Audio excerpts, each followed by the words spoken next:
What's up, y'all? This is Mike Manzer with another Manzer Faust Productions video.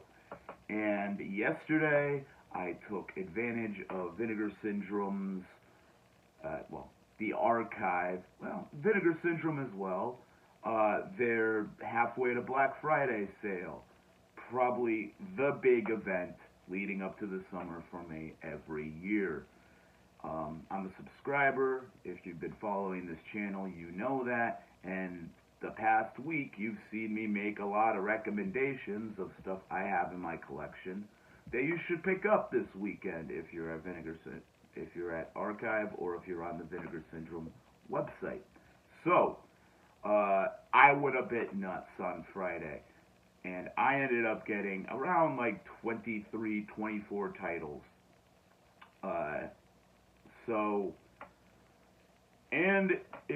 Once again, if you've been following my page, my YouTube channel, you would have seen on, I believe Tuesday or Wednesday, I uploaded a video talking about partner labels, the OCN partner labels, and that video was an hour long, and it took me about 3 hours to successfully upload it to YouTube, and it's been getting some good views and everything like that, but the length of these videos can be a pain in the ass when I'm just trying to upload them, get the word out there, especially something as time sensitive as discussing recommendations for an upcoming sale. So, in light of that and the amount of stuff I've picked up, and also in light of I got shit to do this weekend, I'm going to talk about related to this weekend in a future video, probably later on in the week. So for this weekend, I'm going to do three videos discussing what I picked up yesterday. Today I'm going to focus on the Vinegar Syndrome proper titles. Got a ton of stuff from their back catalog I've been wanting for a while. Tomorrow I am going to talk about the VSAs and the one or two Pika-Ramas that I picked up. And on Monday, Memorial Day, for the big, start of summer for a lot of people, I'm going to talk about the OCN partner label titles that I picked up. So yeah, you're going to get a lot of content out of me the next few days. So if you aren't already, subscribe and get involved in the comments, as this goes on throughout the weekend. We got the sale going on. If you got recommendations for people beyond what I have discussed, or if you even want to, elaborate on a title I have discussed, especially in this video, go right ahead. That's what makes this community on YouTube work. Alright? So, like I said, today I'm going to be focused on the titles that I picked up from Vinegar Syndrome's back catalog. So during the sale, just to reiterate, all of these titles that are on sale are from before January of this year. So, I wanted to start off with the one that I got a slipcover for, and this is a back title I've wanted for a while, and once you see what it is, you will understand why. And that is Punk Vacation. I believe this is this is like number 10. This is an early Blu-ray release from Vinegar Syndrome. Very nice artwork on the slipcover. Got some cool little retro 80s, sort of like a Ralph Steadman style font. And Punk Vacation, I have not seen this yet. Actually, there's only one film I've seen out of this pile. So it'll be a lot of discoveries within. But this looks fun. It's like an action revenge kind of film. Bunch of punks show up into a California town and end up killing a diner owner, and the offspring of that owner go and get revenge on this gang of vicious punks. And I love, like, over the top, like, punk rock kind of action of the 80s. My love of Charles Bronson movies and stuff, which would sound kind of weird. I'm part of a punk scene. I hang around with these types of people. Why do I want to see them all getting mowed down? It's entertainment, man. If you love action, like, there was a ton of this stuff in the 80s, and I love it all. And I love movies that kind of paint it in a brighter light, like Suburbia. But this looks like a ton of fun. I'm excited to jump into it. I love, like, kind of revenge, crazy exploitation films. So yeah, Punk Vacation. Really excited for that.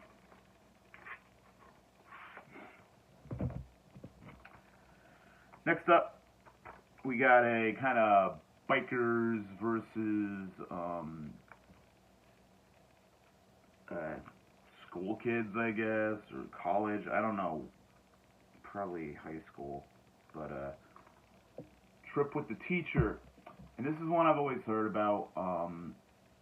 I think I might have seen, like, a review of it on YouTube throughout the years, maybe a couple. But yeah, just like a good, like, kind of like the last one, probably like more of a, like, road movie, a little bit of, like, home invasion, but not home invasion. I don't know what you would call that, but kind of kidnapping plot. Probably trying to fight off the bikers and stuff. This is from 1974. I like a lot of the 70s titles. They're a little less known, a little less hyped, and they have an interesting kind of atmosphere to them. It's a lot more DIY and raw and kind of chaotic, and that's a lot of fun in film. So excited to dig into this. Next up, just a big preference. I haven't talked a lot about this particular filmmaker involved in this film because there's not a lot of his stuff out on physical media unless you're willing to buy it on VHS. And that's Ed Wood. I'm a giant Ed Wood nerd. I have been since I first saw the Tim Burton film with Johnny Depp in probably the late 90s. I might have been like 8 or 9 when I watched that. And growing up, I always loved, like, Mystery Science Theater 3000 and Godzilla, all the cheesy stuff that they would show on Sci-Fi Channel when I was a kid. Night of the Comet, a bunch of great, B-movie kind of stuff. Lifelong fan of Ed Wood's, like, absurd dialogue, his crazy atmosphere, his very low budget, just get in there and shoot it kind of attitude. And you see his, mark on so many great exploitation kind of visionaries. Ray Dennis Steckler, Herschel Gordon Lewis, Ted V. Michaels, probably Andy Milligan, Al Adamson, Russ Meyer, like, anybody doing the very low budget kind of offbeat exploitation fare. Definitely owe a lot to Ed Wood. And in Ed Wood's later career, he kind of went off the deep end in a lot of ways. He was doing a lot of, like, kind of erotica books and these kind of offbeat kind of things. His film career, pretty much throughout his entire life, is very underrepresented. I know with there's a very prolific film distributor that has the rights to a lot of his early stuff, Plan 9 and Bride of the Monster, Glen or Glenda, all those kind of movies.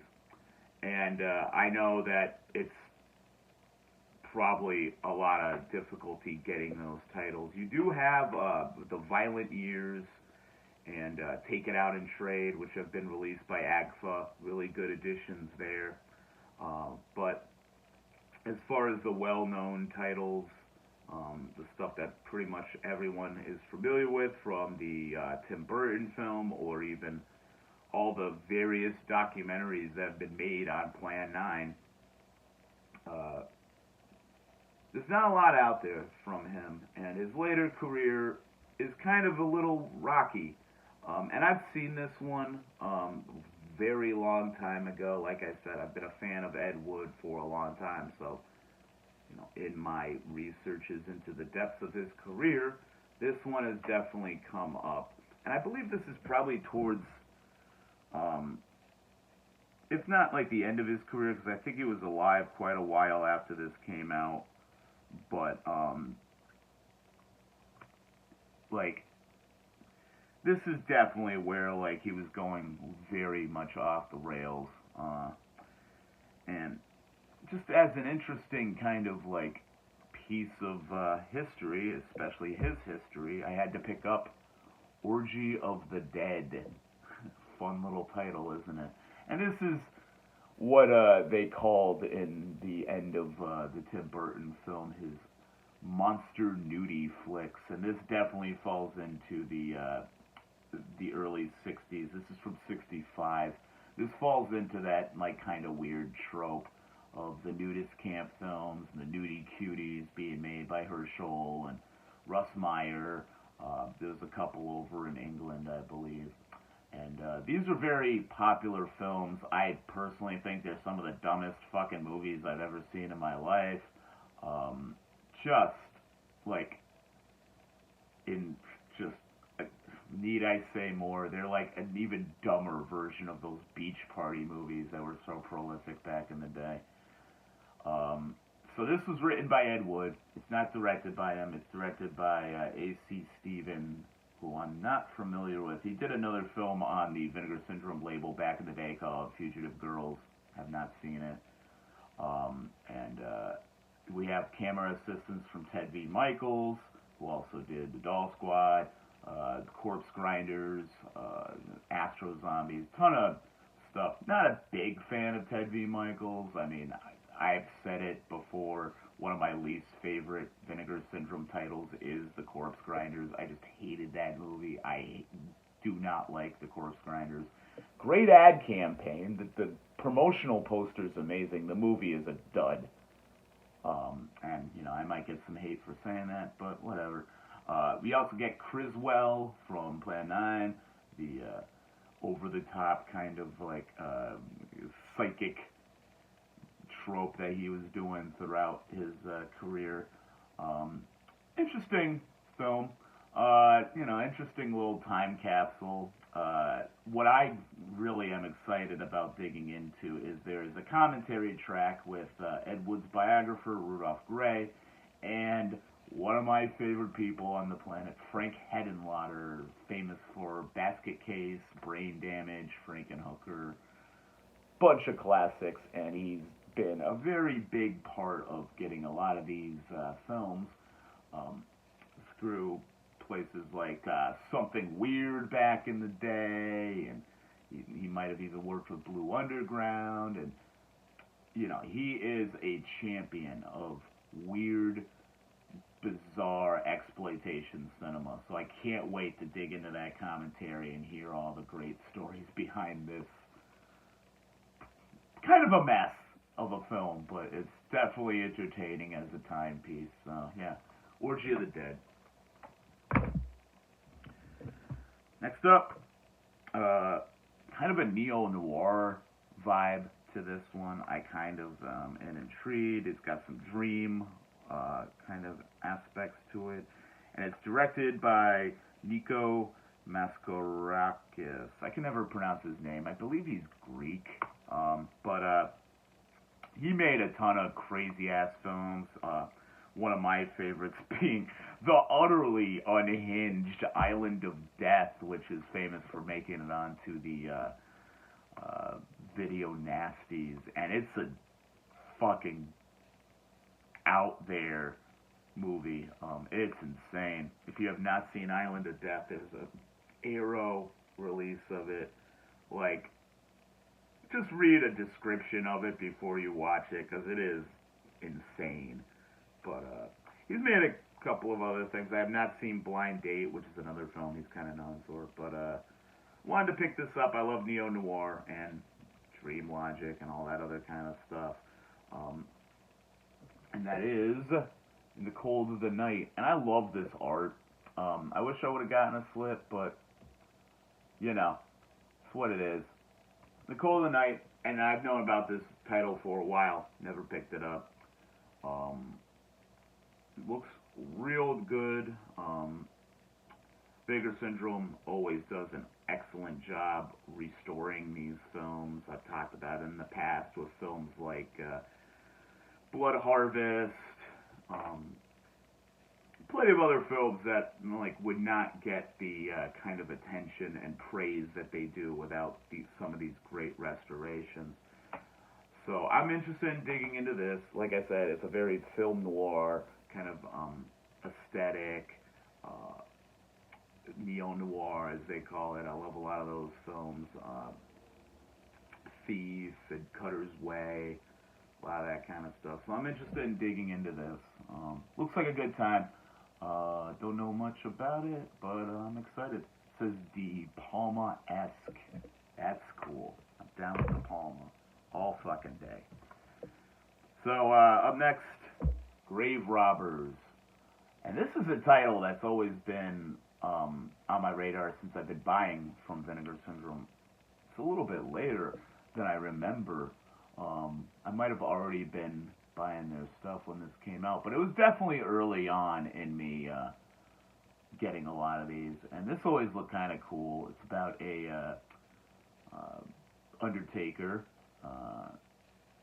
I guess he's found a woman who's interested in him, I guess, and proposes to her, and then brings her back to his estate, and she finds out that he's involved in the Undertaker business, and kind of goes from there. So this looks fun. It says darkly humorous and vaguely supernatural story of necrophilia. So that's fun. You're welcome, YouTube algorithms. Yeah, so I'm interested in digging into this. Looks like it's got a crazy kind of atmosphere to it. Looks like a lot of fun. Grave Robbers. Alright, another early one, I believe. This is number 95. So yeah, probably like first 2 or 3 years of Vinegar Syndrome's existence. This is Frightmare. This is concerning, I guess, like an aging horror icon. Dies of a heart attack, and sort of some local film society celebrates his life, and I guess shenanigans from there. I have not seen this yet. I've seen this title a bunch. It's been pretty popular title within their back catalog, but I have not seen it yet. Does look kind of cool. You got a archival audio interview with the director. You got a historical commentary with David Dakota, so that's kind of fun. He's got some interesting kind of takes on film and those kind of things. I've never heard him on a commentary, so that's fun. You also got another commentary track by The Hysteria Continues. Excellent podcast. They do a lot of work with Vinegar Syndrome. And they do really good commentaries, too. Very entertaining, very informative. I believe they're British. So, yeah, excited to dig into Frightmare. This is one I don't remember if I've actually seen this. It's been on my radar way before Vinegar Syndrome even was a company. There were a few early podcasts on film that would talk about this. And, yeah, I can't remember if I have actually watched it. The premise is a little too insane for me, a little bit too goofy, and just, I don't know. It could be great. It could be, like, really kind of a dud. But, and like I said, I might have seen this back in the day, but I barely remember anything about it. I love the trailer for it, though. It's just ridiculous. Deathrow Gameshow. This is also getting low in stock, so wanted to grab it. This is a 1988 film. Kind of like, the way I kind of see it is, maybe it promotes itself as more of like a Running Man kind of spoof or rip-off kind of thing, where they're using death row inmates. But I don't know if it's like a dystopian kind of thing, like, this dystopian future kind of thing, or if it falls more in that like video violence kind of category of like, pirate TV stations. But this looks like a lot of fun, just goofy, over-the-top exploitation, 80s stuff, not, outrageous kills, non-stop screwball comedy. A lot of the comedy releases that Vinegar Syndrome tends to put out kind of split me. I'm not a fan of Wacko, not a fan of Pandemonium. I did like Cutting Class. There's plenty of titles that are kind of unintentional comedies that I really enjoy. But, interested in finally digging into Deathrow Gameshow. There's some cool commentaries with cast and crew. There's a director's cut from 2015. There's a 32-minute making of documentary. So, yeah, a lot to dig into in this release. And looking forward to it. Next up, love of blaxploitation. And, again, this title has been on my radar for quite a while. This is an earlier one than I remember as well. That is let's start that again. The Candy Tangerine Man and Lady Coco as the second feature. These are both by the same director, Matt Cimber, and I love blaxploitation. I have a few other titles from Vinegar Syndrome I really enjoy. Their release of Sweetback's Badass Song is awesome. Their release of Welcome Home, Brother Charles. I even like Penitentiary 1 for what it is. It's kind of a mess of a movie, but I had a very good time watching it. I did not pick up Penitentiary 2 because that movie kind of sucks. Not gonna lie. But interested in digging into this. Forgot to mention the Great Dolomite releases from Vinegar Syndrome. So I love their blaxploitation. I love blaxploitation. So really interested in digging into this. Don't know much about these films, but they look fun. And last, I forgot to mention earlier, during this sale, I don't know if there's anything left in it, because we picked through it pretty quickly. I showed up around 11 o'clock, so they had just opened, and this thing was already pretty much dug through. A lot of these titles were taken out of their floater section that they have set up for the sale. If you want to know more about that, go on their Instagram page. But basically, it was titles that had kind of the discs had come loose in shipping and everything like that, and they kind of just put them aside and stuff. But from what I can tell, they all work. Blu-ray is a very durable format, and they had this giant box. Just dig through it. None of these have slipcases. They're all pretty old releases, but they were there for $10, and during the sale you could get them for $7 a piece. So I ended up going crazy, and it was a good opportunity to buy some back titles. So if you are at Archive this weekend, definitely dig through that if there's anything left of it, because man, people were buying like 80 titles, and it was coming out to like $600.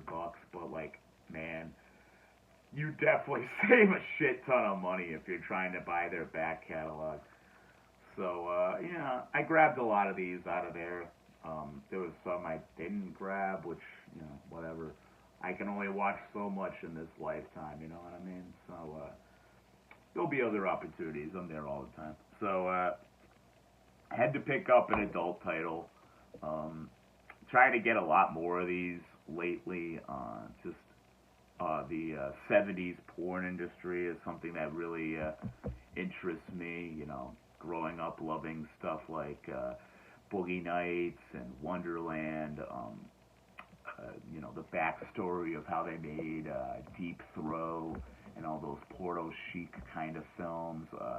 I kind of fascinated with admittedly horrible people like John Holmes, Bob Chin, Jamie Gillis. Yeah, you know, society might deem them as horrible, but they're definitely artists. They're definitely interesting character pieces, and you could dig into a lot of different stuff within that scene, and just all the different kind of like subgenres of adult film that came out of it really fascinates me. You know, I could do a whole video on that. So anyway, Babyface, Alex DeRenzi. So I've been wanting to get into some of Alex DeRenzi's films. I'm not going to go too much into this. Just looks really good. 77, early pornography, early adult film, classic erotica. You got a good cast: Paul Thomas, Linda Wong, Amber Hunt. Looks cool. I've not seen it. There's a sequel. Did not pick that up. You know, can get that in the future. So yeah, got a good amount of titles to dig into in the next few months. Whenever I watch a bunch of them, I'll do my stop, watch, and listen little series on them. And yeah. Once again, if there's anything you have interest in, I am going to put the Vinegar Syndrome website down in the description. Go buy some shit this weekend. This is your opportunity to support a company doing amazing stuff, releasing amazing films the way they need to be seen, in the best quality possible, and they put their most effort into it and never disappoint. And in order for them to keep releasing amazing titles, they need your support. Like I said before, down in the comments, let's talk about these films. If you have anything to say about the films I've discussed in this video, if you have further recommendations for people to look into this weekend, do it up. That's how we keep this shit going, by communicating and having a community around it. If you want to find me on social media, my Instagram is the Hordes of Manzerfaust, and that'll about do it. I'll be back tomorrow with the VSAs and a couple of Pika-Ramas, and then on Monday, the big holiday, I will be talking about the OCN partner label releases that I picked up during the sale. If you're in Connecticut, once again, get to the archive, support local cool business. It's got a great community there, a lot of cool people hanging out, talking about films, buying tons of movies. Half of the fun I have there is just seeing the piles that people come up with there, and just seeing the joy in people's faces when they find that one movie they've been after for a while. It's a thrill. So, hell yeah, support physical media, support local venues, support local shops, support the people that need it most, who give you this awesome physical media. I don't know. Anyway, I've gone on way too long. My name is Mike Manzer. This has been a Manzerfaust Productions video. And as always, stay fucking metal.